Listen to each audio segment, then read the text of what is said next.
বসবাস করে তাদের যাদের সংযোগ একমাত্র নদী পথ সড়ক পথে তাদের সাথে কোনো যোগাযোগ নেই। যদি কোনো কষ্ট থাকে তাদের ইমার্জেন্সিভাবে ঢাকা আনতে কষ্ট হয়। অনেক ট্রেনের দাবি করা মানুষ মারা যাচ্ছে।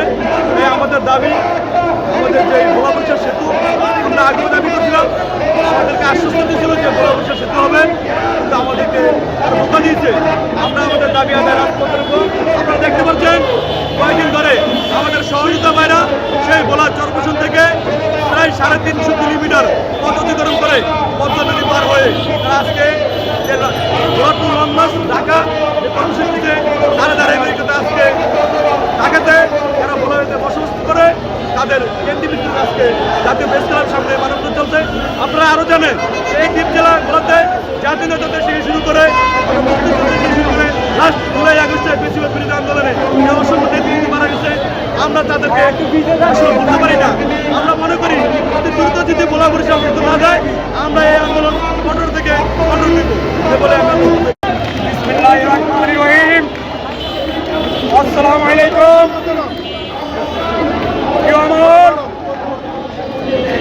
ভোলা বরিশালবাসীর একটি প্রাণের দাবি নিয়ে আমরা বিগত অনেক উচ্চর পর্যন্ত আমাদের একটি দাবি, আমরা ভোলা বরিশাল আমরা এই ভোলা বরিশাল আমরা অসহায় দরিদ্রহীন মানুষ, আমরা জেলে মানুষ, আমরা খেটে খাওয়া মানুষ, আমরা রিস্কাওয়ালা, আমরা ভ্যানওয়ালা, আমরা কষ্ট করে টাকা পরিশ্রম করে, কিন্তু আমরা ঢাকা চিটাগাং বরিশাল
চাই, ভোলা বরিশাল দিতে হবে।